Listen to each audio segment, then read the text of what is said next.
Nick Valencia is live for us in Hollywood, Florida. He was at that news conference today, and you're also talking to the lawyers from some of those nurses. What are you hearing? That's right, Lynn. It was parts of that press conference were definitely emotional. The police chief being very clear and direct, saying that these 4 former nursing home employees had an oath that they failed to uphold. I want to bring in Lawrence Ashish. He represents one of the co-defendants that's being charged in this case. Lawrence, thank you so much for taking the time with CNN and HLN. Really appreciate it. I want you to respond, react to this statement, these comments made by the police chief here in Hollywood, saying not enough was done. They say it was culpable negligence. Well, I would say to that he is it's completely untrue. First of all, there was a hurricane. It was supposed to be a Category 5. I believe it ended up being a Category 4. These individuals took an oath. That is correct. And they upheld the oath because they showed up to work. They left their families, and they walked into a danger zone. Even leaving their house was danger, from the floods, from the trees in the road, from things falling. And it was yesterday you reiterated to me, along with another attorney, that they made multiple calls to the Florida Power. They called 911 when things got really bad. It was earlier, though, the police chief says he's heard those comments, but they were saying that they have video evidence that supports their criminal charges. Your reaction? Well, whatever video evidence they have, it wouldn't have anything to do with whether or not they called FP&L, unless they have phone records that show that no calls were made. We do have evidence that calls were made, I believe, at least 15 times to FP&L. And they also called the EOC, the emergency center that was set up for this disaster. And they called Rick Scott. I understand Rick Scott, former Governor Rick Scott and current senator, he did say something about, in a time like this, in a time of disaster, you would call me, speaking of himself, instead of 911. But the whole purpose of calling him is to send help, not for an ambulance, was to send help to restore power. Right. So this was an exhaustive investigation, took almost 2 years. Police said that they seized 55 computers, 1,000 pieces of evidence. They said they went over 400 hours of video evidence. Yes, they said, I believe in their exact words, this is one of the most extensive investigations in Hollywood police history. That's right. Yes, it was the biggest waste of time, because they were on a witch hunt. The relevant time frame in this whole situation is a night shift. Yeah. Everyone must remember, this is the night shift. They started at 9 p.m. and then the chaos or whatnot started around 2 a.m. or 3 a.m. They called the first ambulance for one of the individuals around 2. The EMTs came, they walked into the place. If they felt that it was 106 degrees, I'm sure they would have noticed.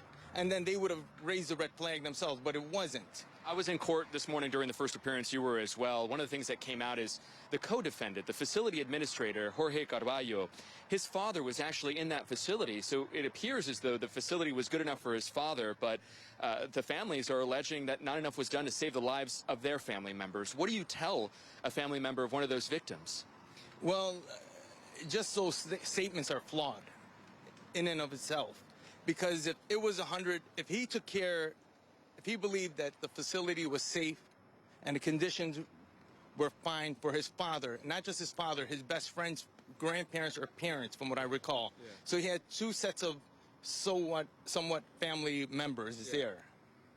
And these are substandard conditions. Yeah, you're also a co-counsel on this case, yeah. I'm attorney Sophie, and yes, these were substandard conditions in which these employees, including our client, the nurse, had to work in. And it was horrible for her to even work, but she was volunteering, not volunteering, but she chose to come in to help out. I think it's important to note you represent Althea Meggie, who was called in to help at this nursing facility. You wanted to say something related to that. Yes, back to the oath that they upheld. They called her in. She works at another facility. They said, we need help. Can you come in and fill in this empty, well, we need help. We need another nurse. So she left her safe home, drove to the facility to help out in this disaster. So, and back to the hundreds of hours, the thousands of hours, thousands of pages, 55 computers. What, just to show what a waste of time the Hollywood Police Department wasted, the amount of time they wasted to examine 55 hard drives when the only relevant issue here is whether or not they took care of the patients for those 5 or 6 hours. Yeah. The hard drives on the computers have nothing to do with the quality of care that they provided. I only have a few seconds here, but I want to ask you, can you say with full confidence here that your client did enough to protect the lives of those patients? Yes. Yes, she did. But one important thing, the message that the police and prosecutors are sending is the next time there's a disaster, I would advise all healthcare givers to not show up for work because they run the risk if there's substandard conditions and they can't perform 100%, that they would end up in jail and possibly spend the rest of their life in jail. That's the message the police are sending. Lawrence Ashis, thank you very much for taking the time with us. We really appreciate it, co-counsel. Thank you very much for taking the time. You get the impression here from the attorney that he is very angry at the charges. He feels that they're unwarranted. His client facing 2 counts of aggravated manslaughter as well as tampering with evidence. Bond was set for Althea Meggie at $17,000. The other co-defendants had a $90,000 bond. Their court appearance today. Authorities being very clear and direct, though, Lynn. They feel as though these employees had a chance to uphold their oath as caregivers, and they didn't do enough to do that. It was a very, very direct statement made by the police chief earlier today, and one that authorities believe these were the most vulnerable, and not enough was done to save their lives. Lynn. Nick Valencia, thank you so much, and thank you for bringing that riveting interview. We appreciate that. I want to bring